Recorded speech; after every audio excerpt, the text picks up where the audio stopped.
So the mandate the district and the board gave you was to take what you did at Central Elementary and now apply it to the entire district. Not quite. That wasn't the mandate. Okay. Close. What would it be? They don't want me to take Central and do it and replicate. It's not about an employee daycare everywhere and a healthcare center. It's around the processes and practices that our solutions are grown locally. It's a leadership philosophy and stance that I hold, and the Board of Education is interested in a quality school in every neighborhood. So defining what do we mean by quality? At this point, we don't have a shared definition of that. You can ask different people what they think a quality school is. We have one. You're stealing the thunder of my question. I know where you're going. I'm getting there before you. How about that? Yeah. Very impressive. If I get there before you, then it's not going to be. No, I'll still go. I'll be provocative right with you. Okay, go ahead. Well, no, I mean, that's my point. It's like, teach that. Well, you said it like a mandate. You said that's your mandate. So first of all, the board's not talking about a mandate. I'm a parent, and I have 2 small children, and they'll need to go to school, and I hope, and they'll go to the Quality Neighborhoods Public School. That's the choice that we hope that you make. Well, they also have other choices. They could try to go to a charter school, or they could try to do, we could be so pressed and so worried that we would be forced to move, which a lot of parents do. I mean, everybody my age that I know that has the means to have moved farther north to get into different schools. I don't agree with that decision. It's not a decision I'm going to make. Thank you. But it's something that obviously my wife and I have to have conversations with right. our peers. Right. How old are your kids? 4 months and 2.5 years. You got it. I told them I'd fix everything by the time they go. We'll do it together. Yeah, right. We'll get it I right. did promise him that there wouldn't be any textbooks by the time he got in there. I'm not sure that's going to happen. No, my point is, though, I can't rely on a feeling. I can't just say, like, oh, I'm okay with him going to this school because there's a few teachers there that say they have a good feeling. And yet, like, I can't look at test scores because you're saying test scores don't matter. And I didn't say they don't matter. Okay, they're not supposed to be what we base our judgments on about the performance of the school, right? No, I didn't say that either. Okay. It's not the only measure. What do I look at then? So let's get clear on what the aim of public education. What do you want for your 4-month-old? What do I want for my 4-month-old? What's your vision? She's had pink eye like every week, so I want that. You want her to be healthy. I do. She had pink. Did you hear? He's like trying to make a joke. He said she had pink, but you want her to be healthy. That's the most important thing. Okay. And then what do you want? I want her to be healthy. And I want her to be okay. That's literally all I want. And what does it mean to be okay? I want her to go to a good school. Okay, and what is a good school to you? I want to be a happy, literate, contributing member.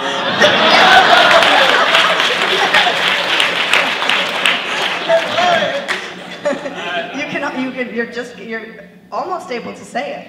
You're almost able to happy, literate, contributing, and you can't quite say it. And that's part of my job, is to get this whole city to say that. No, but that makes sense. But so that's what you want. And I also want her to be around peers that challenge her to be better and to pursue passions as opposed to some of the things I pursue. And you said so one. Which were what? No, I'm not really. This is fun. So you want a good school. I want a school. How will you know? I don't know. Tell me. What am I supposed to know? So so you want her to be active, literate, contributing, participating member of society who makes a positive difference in the world, and you want a school. You want her to be healthy. You want her to be happy. You want her to be in a good school. I want the teachers to challenge her to think critically. I don't want them to be obsessed with tests, but I also want to know how they're doing, and I want to be able to evaluate them and make decisions or contribute. And how will you know if that's happening when your daughter's happy when she becomes a contributing member? So they didn't give me that handbook. I don't know. And so she comes back and she's smiling and she's got a book. This dialogue that we're having is a dialogue I want to lead around this entire city. How will we? People will say, we get to these are our schools. This is not my school system. I'm not doing something top down to you. I'm not going to do this to you, and I'm not going to do this for you. I'm going to do this with you. We're going to do this together, and we're going to create a school system that is the best in the nation, and we're going to do it together, and we're going to have that critical discourse around, so what is a good school? If it's not just, so I'll say the test score is a byproduct. We will always have a test score, some type of way to measure objectively what is happening in the schools, and it's going to, one of my dear colleagues, Don Graves, the one who said that Central was a beacon of hope for public education, he told me, he was very wise, he told me that in my career, I will go through 7 rounds of standardized testing. I will see 7 rounds of standardized testing. I'm like, really? And this was my maybe 2nd or 3rd year of teaching. And now I can look back and I can say, yep, we had the MAT 7, we had the SAT 9, we had the CAT 6, we had the, there was one I can't remember the name of, then we have the CST, we're about to have Smarter Balance. Are you speaking English? See, alphabet. Smarter Balance is going to be the Common Core assessment, and that's going to last probably 10 years, and then he said I'd have 7. So if that's, you know, I have 10 more, 20 more years in my career, hopefully, then there'll be, we'll have Smarter Balance, and then there'll be another one. So there's always, yes, it was CAT 6, SAT 9, Math. Those were the standardized tests during those, you know, my first 7 years of teaching was SAT 9, I think was the first one, then CAT 6. So there's always some type of measure, some type of way that the public will, and the public should. This is the taxpayers deserve an answer, a return on the investment. So a public school system, what are we returning to you, and how do we know that we've returned a quality product? I want to go beyond the definition of the product is solely the test score.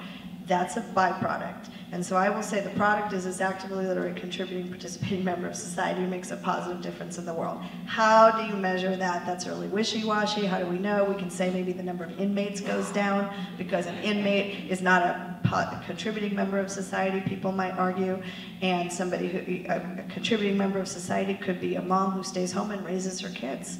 And raises great kids, or somebody who becomes a doctor, someone who becomes a teacher, or somebody who becomes a bus driver or a mechanic, or as long as they're making a positive difference in the world. And so maybe less inmates is going to be one way to look at that. But how do you measure? Well, I pick my school for my daughter. No, you can't, because that's too far out in the future. Right. And so what are the other qualities that we can look at in the here and now?